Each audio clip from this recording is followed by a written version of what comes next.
मामा भांजा और अली बाबा 40 चोर। ये कवर चित्र है दोस्तों। मामा जी आज कोई बड़ी ऐसी खूब खूब लंबी कहानी सुनाइए। लो अब तुम्हारी छुट्टी खत्म होने वाली है, तुम्हें एक मजेदार कहानी सुनाता हूँ। बहुत समय पहले की बात है, अरब के बगदाद शहर में कासिम और अली बाबा नाम के दो भाई रहा करते थे। कासिम बड़ा भाई था और वह बहुत अमीर था। छोटा भाई अलादीन बहुत गरीब लकड़ आ रहा था। जंगल से लकड़ियां काट कर वह निर्वाह करता था। कासिम और उसकी पत्नी अली बाबा और उसकी बहुत उनकी पत्नी बहुत जलते थे।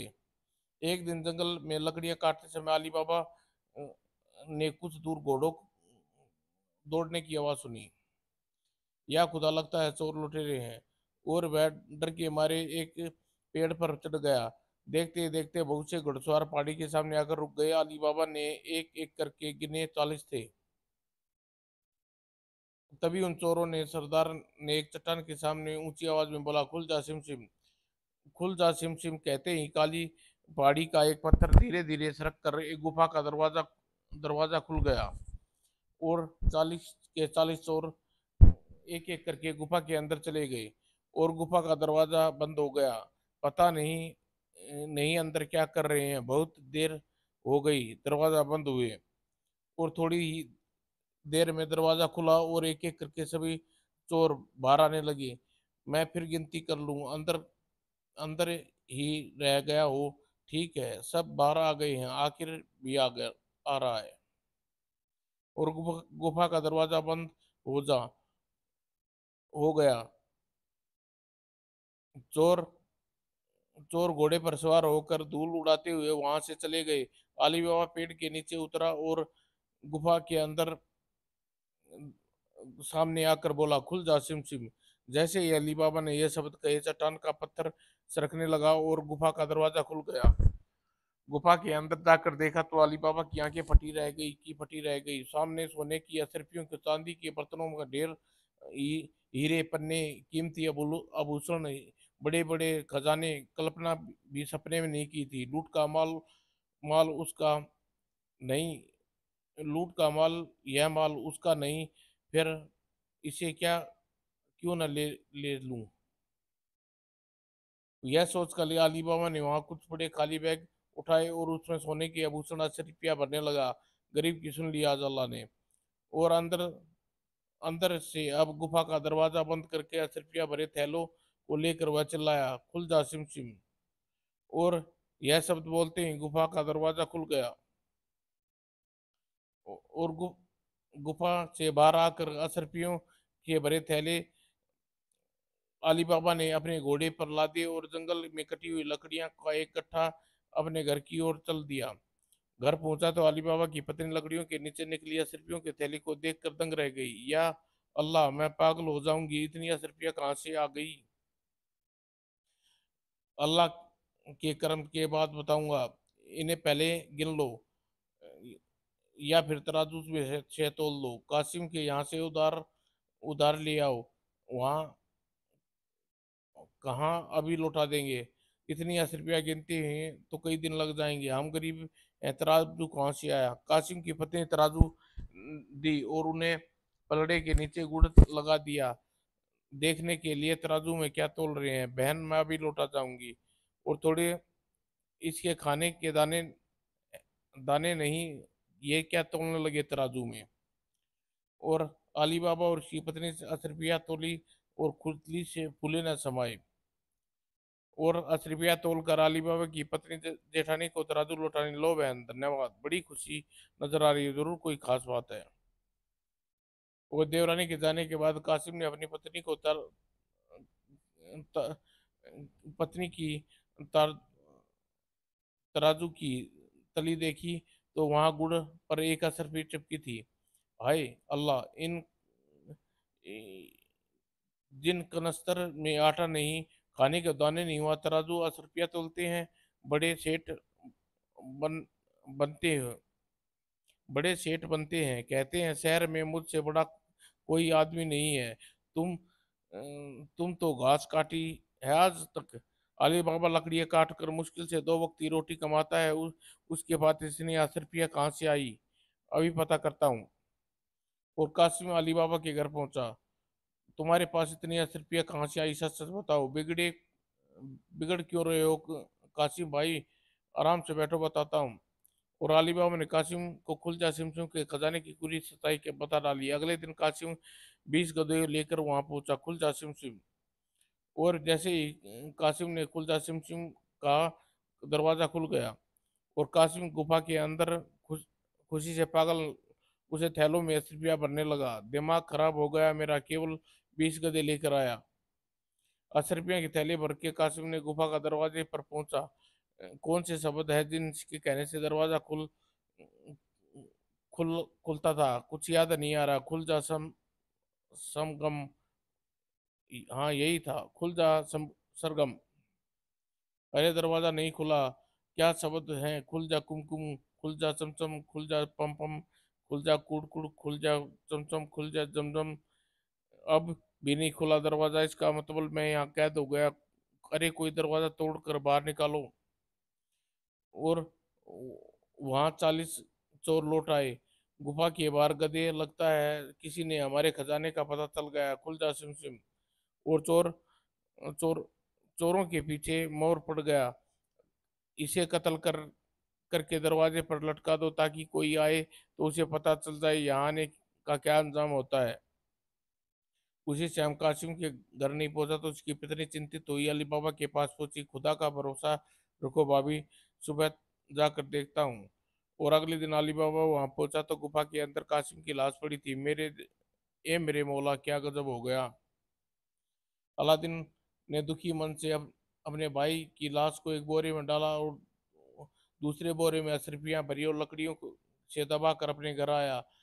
रो नहीं भाभी, खुदा को यही मंजूर था। अब तुम्हारी देखभाल तुम्हारी देखभाल करूंगा।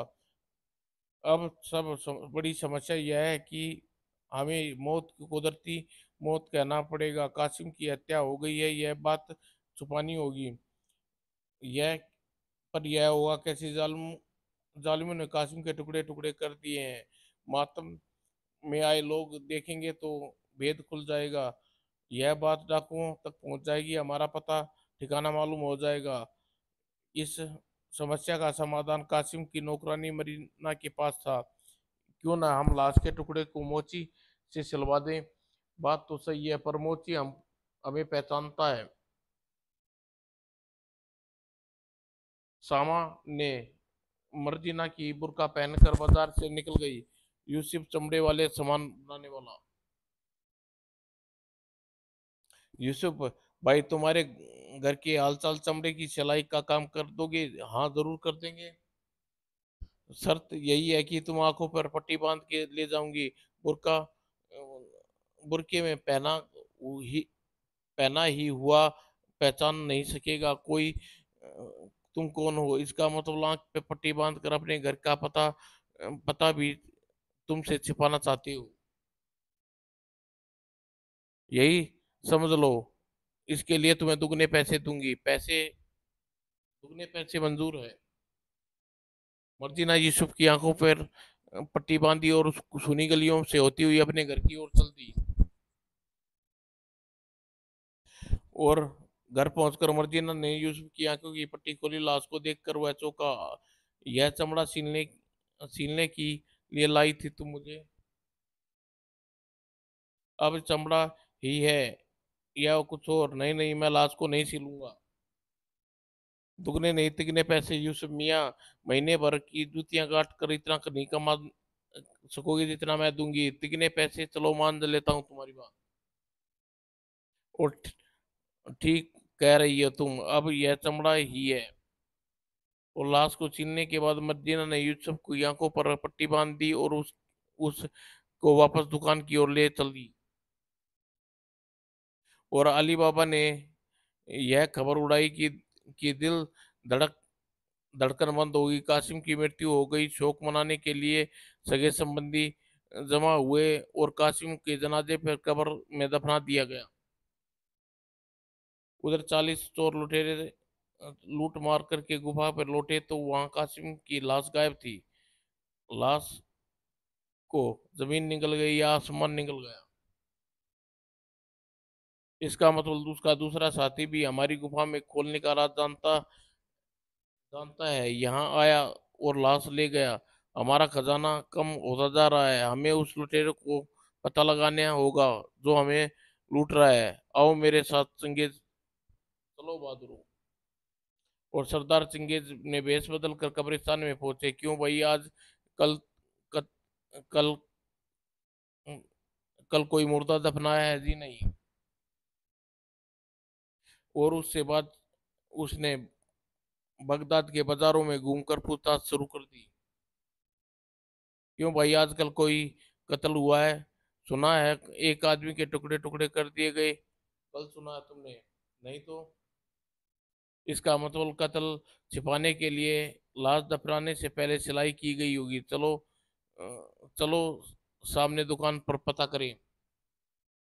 क्यों भाई, चमड़ा सीते हुए कटे हुए आदमी को भी सीते हो, फिर आ गए कोई तिगने पैसे देने वाला ग्राहक। वाह मेरे मौला, अपनी चांदी ही चांदी हो गई है। अजी, यह चमड़े का सामान सोने का बोर्ड तो मैंने वैसे ही लगा रखा है। सच पूछो तो मेरा काम आदमी को सीना है। आज एक कटी लाश सी है मैंने। किसकी लाश? यह तो पता नहीं।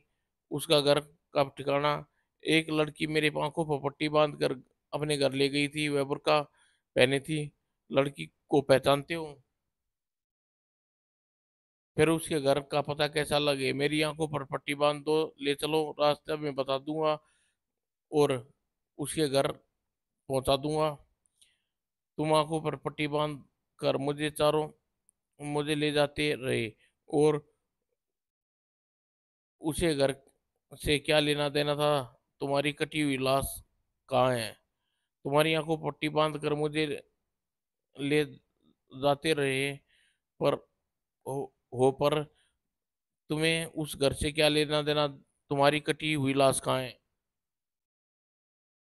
वह लाश हम घर पहुंच घर पहुंचकर ही काटेंगे। पहले काटेंगे फिर तुम सिलोगे, पैसे दुगने देंगे। हाँ, तिगने। तो फिर चलो, आगे दाएं बाएं मुड़ना और वहां से दाएं को। अली बाबा के सामने यूसुफ रुक गया। यही घर, यहीं लेकर आए थे वे लड़की।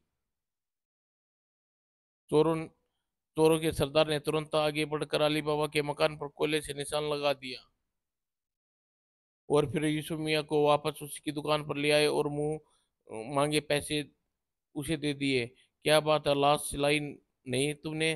लाश हमें यहीं पर भिजवा देंगे। उधर मर्जीना अली बाबा के मकान के ऊपर कोयले के निशान देखा तो समझ गई खतरा है। लगता है चोर जान पहचान का निशान लगा दिए। मर्जीना ने बड़ी होशियारी से काम लिया और तमाम मकानों पर कोयले के निशान लगवा दिए।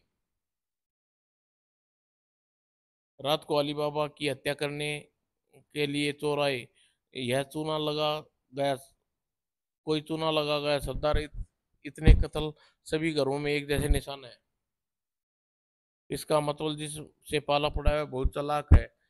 कितनी सफाई से गर्दन निकाली है हमारी तलवार के नीचे से। कितनी देर तक निगरानी रखेंगे? अगले दिन हमें गली में पूछताछ करनी हो शुरू कर दी। अली बाबा के बारे में कह सकते हो 2 दिन 3 दिन लकड़ी काटने नहीं जाता। रहन सहन कुछ ढंग बदल गया। क्यों भाई, यहाँ कोई आदमी रहता है जो रातों रात अमीर हो गया? क्या नाम बताया? अली बाबा कौन है? सा मकान है उसका? यह सामने वाला, जिस दरवाजे जिसके दरवाजे पर महान एक एक ओटुटी है। हाँ। क्या इसके घर में कोई कत्ल हुआ है? कत्ल कोई नहीं हुआ। अली बाबा के बड़े भाई कासिम की मौत हुई है। क्या उसकी लाश के टुकड़े थे? नहीं, उसकी लाश दिल का दौरा पड़ने से हुआ है। घर घर और नाम का पता करके बकरे की माँ कब तक खैर मनाएगी? मालूम है उन्हें लाश को सिलवा दी थी, अब बहस कर रहे हो? अड्डे पर पहुंचकर चोरों ने अपने साथियों को समझाया। तुम सब सब को तेल के कूपों में छुपाकर तेल का व्यापारी बनकर अली बाबा के पास जाऊंगा। तो रात को अली बाबा का मेहमान बनकर ठहरेंगे और मेरे 3 गिनने ताली बजाने पर तुम कूपों से बाहर निकल आना, अली बाबा को खत्म कर देना। योजना के अनुसार चारों अ, चोरों के सरदार अपने 36 साथियों के साथ कूप 39 साथियों के साथ कूपों में 22 कूपों में तेल भरकर खुद तेल का व्यापारी का भेष बदल कर अली बाबा के घर पहुंचा। मैं तेल का व्यापारी हूँ, बहुत दूर से आया हूँ, क्या एक रात के लिए मुझे यहाँ ठहरवाने की अनुमति दोगे? हाँ हाँ, तशरीफ लाइए, आपका ही घर है, मेहमान नवाजी करना बड़ी खुशी की बात है, बात समझते हैं। और अब्दुल, इसके कूपे उतार कर अंदर सहन में रख दो। बहुत अच्छा सरदार, चलिए आप अंदर तशरीफ रखिए, शुक्रिया, बहुत बहुत शुक्रिया। और अली बाबा को बड़े आदर के साथ उसके मेहमान खाने में लिया गया। आप कितनी तारीफ सुनी है, कहीं बढ़कर मेहमान नवाज है आपने, जरा नवाजी और खुदा का करम है। उधर बड़े कोतूहल मेहमान खातिरदारी हो रही थी, माजरा कुछ कुछ शक हुआ। आंगन में तेल के कूपों के पास गई। तेल का व्यापारी बड़ी ताक झाक कर रहा है, लगता है कुछ दाल में कुछ काला, इन कूपों को खोल कर देखूं कुछ गड़बड़ तो नहीं। और मर्जिना ने पहला कूपा तेल वह तेल का भरा था, दूसरा कूपा खोला, इसमें भी तेल है।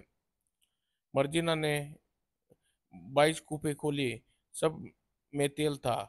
और 12वें कूपे में के पास पहुंची चौकी, अरे यह कूपा तो अपने आप हिल रहा है। मर्जिना उसके पास गई, कूपे के अंदर से आवाज बाहर निकल आई, यह अभी नहीं, अभी नहीं, अंदर छुपे रहो, ताली बजाने नहीं सरदार ने, ताली बजानी जब तक बाहर मत निकलना, खतरा है। या खुदा, इन कूपों में चोरों की पूरी फौज छुपी हुई है, अब क्या करूं? शोर मचाऊं तो इन सब को बाहर निकल कर हमारी बोटी बोटी नोच डालेंगे, अच्छा रहेगा कि चुपचाप इन्हें इनके पकोड़े की तरह तल दूं। यह सोच मर्जिना ने उन नौकर अब्दुल को सहायता के लिए अपने साथ में लाया और फटाफट एक भट्टी पर जलाई, कूपे के तेल निकाल कर उबालने लगी और मट्टी पर उ- उबालने के लिए भट्टी पर रख दिया। और फिर बारी बारी उबलता हुआ तेल चोरों के कूपे में डालना शुरू कर दिया। उबलते तेल की मोटी धार पड़ने पर चोरों की आवाज तक नहीं निकली और मर्जिना उन्हें गरम गरम पकोड़े तले जा रही थी। इसी तरह सभी को चोरों को छपाया कर मर्जिना दीवान खाने में आई और सरदार दस्तबन पर माल दस्तखान पर माल उड़ा रहा था। जरूर जरूर हजूर, दिल खुश करने के लिए आपको नाच दिखाऊं, कितना अच्छा नाचती है तुम्हारी नौकरानी, क्या दिलकश रिस्क तुम्हारी मेहमान नवाजी का जवाब नहीं अली बाबा। मर्जिना नाच में सभी इतने खोए कि किसी को मर्जिना की असली इरादे का पता नहीं चला। और तब समय अपने दस्तरबन में खंजर उठाया और तेल के सौदागर के सीने में उतार दिया। यह तूने क्या किया मर्जिना? मेहमान का कत्ल कर दिया। यह मेहमान नहीं, तेल का सौदागर नहीं मेरे आका, यह चोरों का सरदार है, अब जरा आंगन में चलकर देखें। मर्जिना सबको ले जाकर आंगन में उसके कूपों में मुंह खोला और अंदर मरे हुए चोरों को देखकर सब दंग रह गए। तुमने कमाल कर दिया मर्जिना, हम इसकी जान हम सब की जान बचाई, पूरे बगदाद में खून की होली खेलने वाले हत्यारों का सफाया कर दिया, आपकी मेहरबानी और खुदा का करम। इस प्रकार मर्जिना की चतुराई अली बाबा को खतरनाक चोरों से निजात दिलाई, सारे बगदाद खुश शांति रहने लगी और चोरों खजाने को अली बाबा गरीबों में भलाई में खर्च करने लगा। मामा जी, हमें आपका होमवर्क पूरा कर लिया है, एक मजेदार कहानी सुना दीजिए। आपने वादा किया था छुट्टियों में नई नई कहानियां की वर्षा कर दूंगा, यह बात है तो सुनो मजेदार कहानी। बहुत समय पहले की बात है, एक जंगल में शेर और हाथी के बीच पुरानी दोस्ती चल रही आई रही थी। आज सुबह सुबह मनुष्य हाथी के दर्शन पता नहीं कैसा गुजरेगा, अचानक दोनों में मुठभेड़ हो गई। मैं जंगल का राजा हूँ, तू तू फिर आ गया सामने। मैं जंगल का सबसे बलवान बलवान हूँ। जान की खैर चाहता था तुम दबा के भाग जा। यह बात है तो आज तेरे दांत खट्टे कर दूंगा।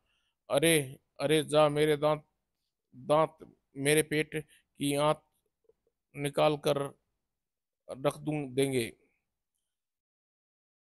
अरे मेरी हड्डियां का चूरा बना गया। हाथी बड़ी फुर्ती से अपने शेर को आक्रमण से बचाया और उसकी सूंड में लपेट लिया। अब तेरी एकड़ी कहाँ गई? और तभी हाथी ने अपने सूंड को तेजी से घुमाया, हाथी को शेर को हवा में उछाल दिया। हाय, मेरा कचुम्बर बना दिया। और शेर बुरी तरह पत्थरों पर जा पड़ा और उसकी हड्डियां चूरमा और लहूलुहान हो गया। शेर की इस लड़ाई में इतना टूट गया शेर इस लड़ाई में इतना टूट गया कि अपना चलना फिरना भी, शिकार करना भी कठिन हो गया। उसकी दशा उसका मित्र गीदड़ भी बहुत दुख था। गुरु हमारे बंधे हुए शिकार को खा अपना पेट भरता था। कुछ दिन बचे हुए शिकार से अपना पेट भरता था। कुछ दिन और ऐसे रहा तो भूख से तड़प तड़प कर मर जाना, जान देने की नौबत आ जाएगी। छोटे जानवर मेरे मुंह चिढ़ा कर चले जाते हैं। मैं गधा होता तो घास खा लेता। शेर होना कितना महंगा पड़ रहा है मुझे। आइडिया, गधे का नाम एक आइडिया आया है। गधे को और दूसरे जानवरों को बहका कर यहाँ लाऊंगा। तुम आसानी से उसका शिकार करना और खा लेना। क्या कह रहे हो चेले? क्या गधा आएगा बहुत तुम्हारी बहकाई में? आतंकन को आरसी क्या? अभी थोड़ी देर में देख लेना मेरा कमाल। और बस तुम्हारा काम केवल इतना है कि झाड़ियों में छुप कर रहना। जैसे ही किसी को बहका कर लाऊं, उससे झपट कर काम तमाम कर देना। क्या योजना बनाई है? तो चले, तुम्हारा जवाब नहीं। और अब जल्दी से जाओ, किसी जानवर को यहाँ ले आओ। बस गुरु अभी गया और अभी आया। और चलते चलते गीदड़ गांव में के पास पहुंचा, जहाँ एक गधा घास चरता दिखाई दिया। मुंह मांगी मोती मिल जाए, ऊपर वाले ने इतनी इतनी जल्दी सुन ली। मेरी गधे अपना चक्कर चलाना चाहिए। और जैसे ही अभागा, संसार में कोई नहीं धैर्य और स्वाभिमान से कार्य कुशलता और क- कार्य पालन के बदले मुझे गालियों के अतिरिक्त कुछ नहीं मिलता। लगता है यह गधा किसी दुविधा में है। मामा नमस्कार, बहुत दिनों बाद मिले। क्या बात है, इतने दुखी क्यों दिखाई दे रहे हो? क्या बताऊं भाई, मेरी धोबी मुझ पर इतना कपड़े लाद देता है, मेरी कमर टूट जाती है। बाकी कसर डंडे बरसाने से पूरी कर देता है। और खाने को कुछ देता नहीं, सूखी घास। इस पर भी गालियां, और मेरे कामचोरी की गालियां और सूखी घास खा खा कर मेरा शरीर दुर्बल होता जा रहा है। यह तो बड़े खेत की बात है। चिंता मत करो मेरा मामा, छोड़ो। गांव से दूसरी ओर धोबी मेरे जंगल में चल। वहां मीलों हरी हरी घास के मैदान है और खाने वाला कोई नहीं है। वहां खाने वाले वहां मुझे खाने वाले भी तो हैं। गांव में गवार जंगली जानवर को अपनी रक्षा कैसे करेगा? जैसे तीन गधियां कर रही हैं। तीन गधियां? कौन सी तीन सी गधियां? वहां तीन गधियां हैं, भी मजे के साथ रहती हैं। और तीनों गधियां, तीनों विधवा हैं। उन पर एक मैंने चयन कर लिया है। सिर ही तुम्हें सुंदर सा पति दिलवा दूंगा मैं। पत्नी, सुंदर सी पत्नी, सुंदर सा पति मेरे। अरे मेरे भोले मामा, वहाँ हरे हरे जंगल में मेरा आदेश चलता है। और छोटे बड़े मेरे शीश झुकाते हैं। मेरी अनुमति के बिना वहाँ चिड़िया भी पर नहीं मारती सकती। धोबी की किलकिल, कपड़ों का बोझ, डंडों की मार, तीन विधवा गदियां, चारों ओर सुख शांति, मीलों हरी हरी घास। मेरे साथ चलो मामा जी। हरी हरी घास, शांति शांति, चलो अभी चलो। मुझे ले चलो अपने साथ। गीदड़ के झांसे में आकर गधा उसके साथ हो लिया। गीदड़ अपनी योजना सफल होते देख खुश था। गधे की आंखों में हरी हरी घास से चकाचौंध हो रही थी। खुशी के मारे गीदड़ के पीछे चल रहा था। गधे को लेकर गीदड़ जंगल में उस स्थान पर पहुंचा। झाड़ियों में शेर छिपा था। हमारे यह हमारे हरी हरी घास खाने का मेहमान आ गया है, इसका स्वागत कीजिए। यह तो बड़ी बड़ी आंखें कैसी हैं। जैसे ही गधा झाड़ियों से कुछ और आगे बढ़ा, शेर ने अपने भरपूर प्रहार किया, किंतु गधा चकन्ना था, कार प्रहार निष्फल रहा। गधा तेजी से गांव की ओर भागा। अय गुरु, सारा खेल खराब कर दिया। बड़ी मुश्किल से गधे को बहका कर लाया था, तुम उसे डरा कर भगा दिया। अरे चेले, मैं तैयार नहीं था, तुम एकदम से आ गई गधे को लेकर। लेकिन अब क्या करें, क्या खाएंगे? यहाँ तो भूखे दम निकल रहा है। किसी शिकार का प्रबंध करो। मैं गधे को दोबारा बहका कर लाता हूँ, इसमें तुम बिल्कुल तैयार रहना। लेकिन अब गधा तुम्हारी बहकावी में नहीं आएगा, किसी जानवर को और ले आओ। गुरु, आखिर गधा, मैं उसे दोबारा बहका लाऊंगा। और गिदड़ गांव पहुंचा। वह गधा वह खड़ा गधा, अरे अपने चक्कर में कैसे चला जाए? तुम भाग क्यों आए? हरी हरी घास और गधियां तुम्हारा इंतजार कर रही थी। अब मैं किस मुंह से जाए? पहले मुझे मरवाने के लिए ले गए और कहते हो मेरा राज चलेगा। जब मैं मर जाऊंगा तो खड़े खड़े मेरा मुंह देख रहे थे। तुम गलत समझ रहे हो, वहां कोई तुम्हें कुछ नहीं कह सकता। मेरी जान मेरी जान चली जाती और कह रहे हो कोई कुछ नहीं कहता। वह जानवर के पंजे से बाल बाल बच गया, वरना। नहीं मामा, जानवर नहीं बल्कि विधवा गधी थी, जो तुम्हारे शादी शादी करना चाह रही थी। क्या कहा? वह गधी थी जो मेरी होने वाली बीवी थी। तुम्हें मुझे पहले क्यों नहीं बताया? मैं तुमसे बात ही कर रहा, तुम रुके ही नहीं। कहा मामा, वह तो प्यार करके अपना हाथ बढ़ा रही थी, तुम डर के भाग निकले। वह गधी कह रही थी कि यदि तुम नहीं आए तो आत्महत्या कर लेगी। तुम सच कह रहे हो? मुझे इतना प्यार करती है? चलो अभी वहाँ चलते हैं। दोनों जंगल में पहुंचे। अब मैं नहीं डरूंगा, सीधे बात करूंगा। उन झाड़ियों पर गधी बैठी है, तुम्हारे सामने आने से शर्माती है। खुद उसे बाहर लाओ। और वह में बहुत अंधेरा है, कुछ दिखाई नहीं दे रहा। जो दिखाई दे रहा है वह थोड़ी देर बाद वह भी दिखाई नहीं देगा। तभी शेर ने गर्दन दबा दी। अब बचकर कहाँ जाना चाहिए यहाँ से? यह कैसी गधी है? यह कौन सा तरीका है प्यार करने का? वही गधे ने प्राण त्याग दिए। तूने कमाल कर दिया चेले, इसे दोबारा बहका कर लिया है। गुरु, बहुत भूख है, फटाफट शिकार खाना शुरू कर दो ताकि बाद में बचा हुआ मुझे मिल जाए। पहले मैं नदी में स्नान कराता हूँ, फिर आराम से खाएंगे। इतनी देर किस बात की? इसकी रखवाली कर, जला जल्दी, भूख तेज लगी है। और जब शेर स्नान करने चला गया शेर तो स्नान करने चला गया, क्यों ना थोड़ी थोड़ी चीजें खा लूं, भूख के मारे बुरा हाल हो रहा है। और धोबी के बाद थोड़ी देर बाद शेर वापस आया। अरे, गधे के कान क्यों हिल रहे हैं? मेरे मरे तो इसे म,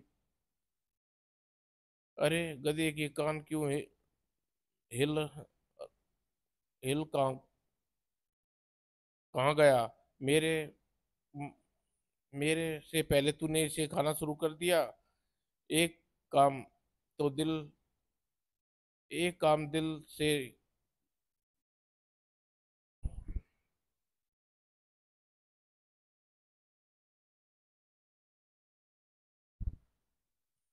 एक कान और दिल तो इस गधे में पहले ही नहीं था। क्या झूठ बोल रहे हो? मैं तेरी आदत अच्छी तरह जानता हूँ। गुरु, तुम ही सोचो, अगर इस गधे में कान और दिल होता तो यह दोबारा अपने साथ साथ अपनी जान देने क्यों आता? मामा जी, आज आपने बहुत अच्छी कहानी सुना रहे हो, एक कहानी और सुना दीजिए। अच्छा सुनो।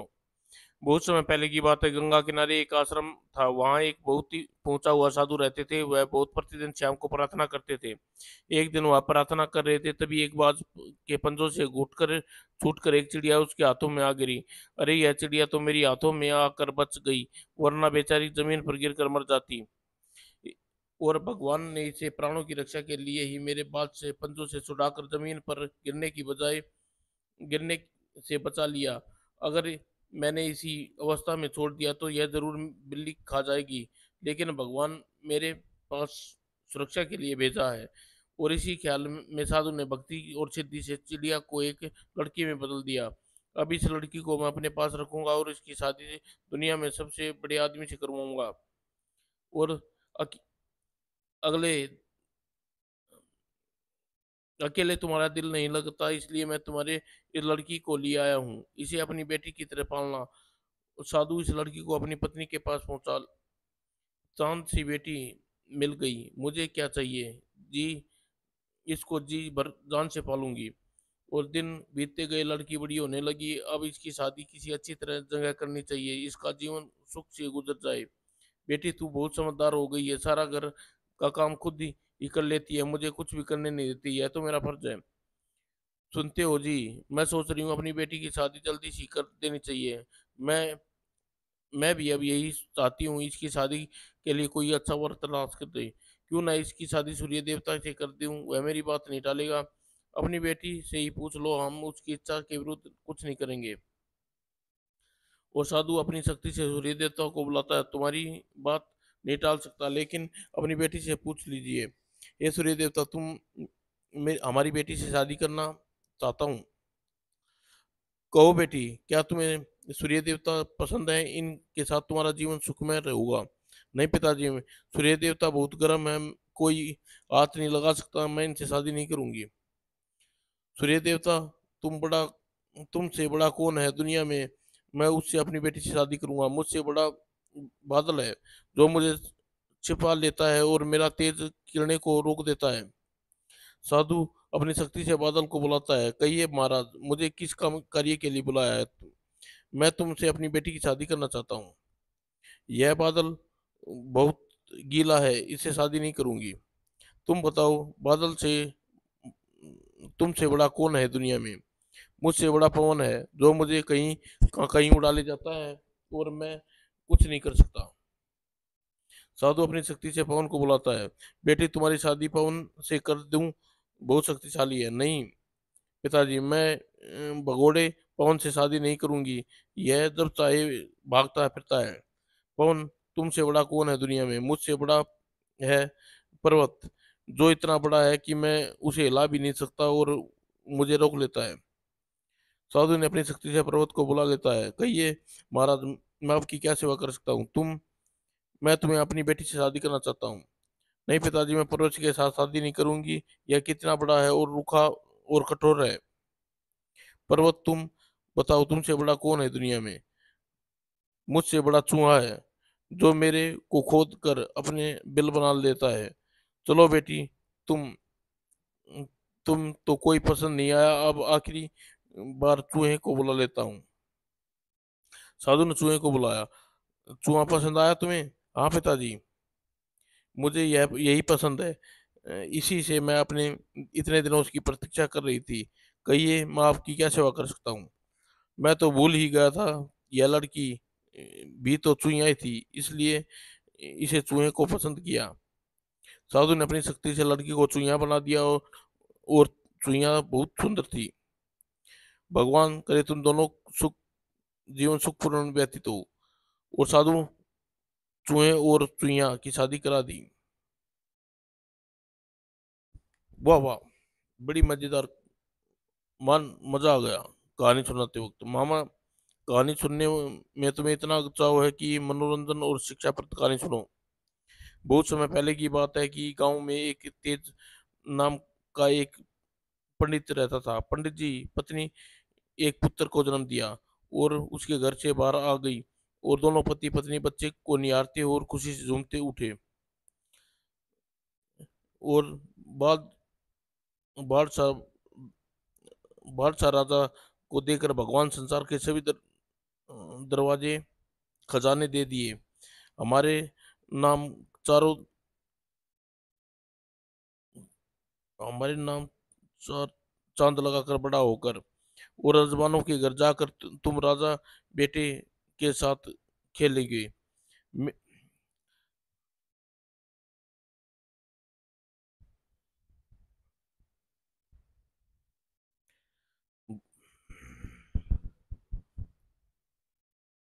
मेरा तो इस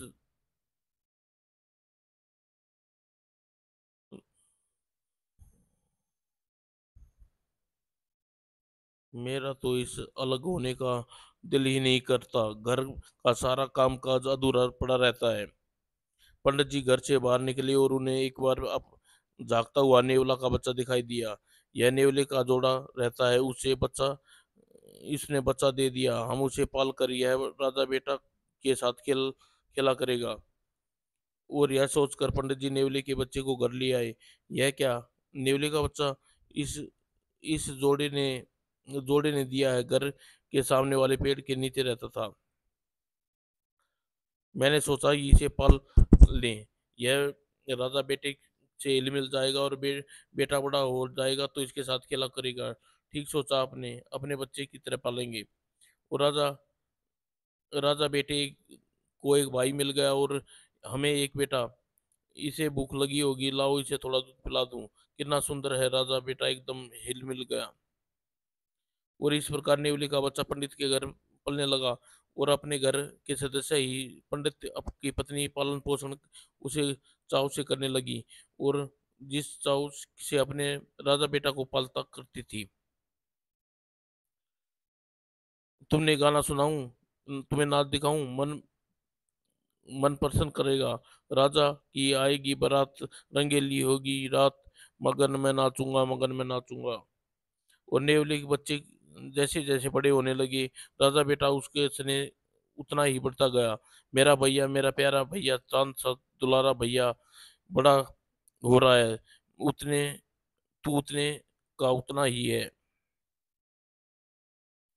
और पंडित जी और उसकी पत्नी परिवार की सहित खुशी से घर में सुख चैन की शांति से दिन मजे से बीत रहे थे। नेवला तो ऐसे हिल हिल रहा है जैसे परिवार का सदस्य हो। सदस्य तो मैंने अपने बेटे की तरह पाला है।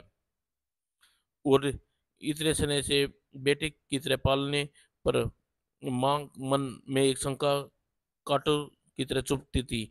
चिड़िया को देखकर यह कैसे गुस्से में बिखर रहा है, इसके तेज दांत हैं। और भगवान निमटे कितने तेज हैं। और एक दिन वह पानी लेने गई, जाने के लिए उसे शंका घेर ली। भले ही मैंने अपने बेटे की तरह पाला है, नेवला तो नेवला है, मेरी अनुपस्थिति में राजा को नुकसान न कर बैठे। और सुनते हो जी, मैं पानी लेने जा रही हूँ, बेटे का ख्याल रखना। मैं क्या ख्याल रखूंगा, नेवला अपने भाई का ख्याल रखेगा। मैं नेवले का से ही ख्याल रखने को कह रही हूँ, तुम समझे नहीं क्या? मैं समझ गया भगवान, तुम पानी लेकर कुएं पे जाओ। और पानी लेने जाने के बाद पंडित जी सोच में बैठा, क्या कर रहा था यहाँ। कुछ देर के लिए जजमानों के घर ही हो आऊं, धन प्राप्त कर तो उसके काम आजमाऊं, और आजकल दान जितना मिल जाए कम है। यह सोचकर पंडित जी घर से नेवले को राजा बेटों के साथ खेलता छोड़ जजमानों के घर चल दिए। और पतलू पतलू लपटे जरा टेढ़ा हो जा, बाल मात्रा पल्लू लटके। और तभी नेवले ने देखा दरवाजे पर जरी पे एक सांप कमरे के अंदर आ रहा है। और सांप देखते ही नेवला क्रोध में आग बबूला हो गया। और उस इसने पहले की सांप राजा को नेवले ने सांप पर भरपूर वार किया। सांप ने नेवले को बल खाकर नेवले ने काबू में करना चाहा, लेकिन नेवला उसके बस की बात नहीं थी। और नेवला इतना फुर्तीला था कि उसने सांप के दांव पे बेकार कर दिए और सांप का अपन को मुंह में था। अतः विजय नेवले की हुई। सांप को चीर फाड़ कर टुकड़े टुकड़े कर दिए। बड़ा आया था सांप राजा भैया को डसने, खुद पहुंचा यमराज के पास। और मैंने भैया की जान बचाई है, माँ मुझ पर अपनी बहादुरी का कारनामा। यह सोचकर नेवला उस ओर भागा जिस ओर कुएं पर पानी लेने गई थी। और पानी का मटका माँ के सिर पर देख नेवले ने खून मुंह पर खून लगा देख, अरे कलम कम वक्त, तूने खा लिया मेरे बेटे को। और यह कहकर उसने पानी से भरा मटका नेवला के ऊपर दे मारा। उसी दिन के लिए पाला था तुझे। वो नेवला पहले थका हुआ था, मटके की चोट से वहीं ढेर हो गया। मेरा बेटा, मैं लुट गई, बर्बाद हो गई, हाय मेरे बेटा, हे भगवान। अब चीखती हुई घर की ओर भागी। और जब घर पहुंची तो देखा कि हैरान रह गई। राजा बेटा अपनी जगह लेटा मुस्कुरा रहा था। उसके पास टुकड़े टुकड़े हुआ पड़ा सांप। तो क्या नेवला सांप को मारा था? उसे सांप से मेरे बेटे की रक्षा की, मैंने उसे मार दिया। हे भगवान, यह क्या नाटक तो कर दिया। जिसे मैंने दूध जिसे दूध पिलाकर अपने बेटे की तरह पाला, जो मेरे राजा बेटा के पास नाच कर उसका दिल बहलाता था, मैंने उसी की हत्या कर दी। भगवान, मैंने अविश्वास के कारण आज अपने बेटे ने एक बेटे की हत्या कर दी, अपने हाथों मार डाला। और पंडित जी घर पहुंचे तो वह सोच में डूबे गए कि नेवला की हत्या का कारण अपने सिर पर ले लिया। मैं ही जीवन मैं ही जीवन भर अपने को क्षमा नहीं करना चाहता। मेरी भूल के कारण अनर्थ हुआ है। अधिक दान के लालच में मैं घर से जाता, नहीं मेरे प्यारे बेटे नेवले बेटे के कर्तव्य पालन का फल मिलता। समाप्त दोस्तों।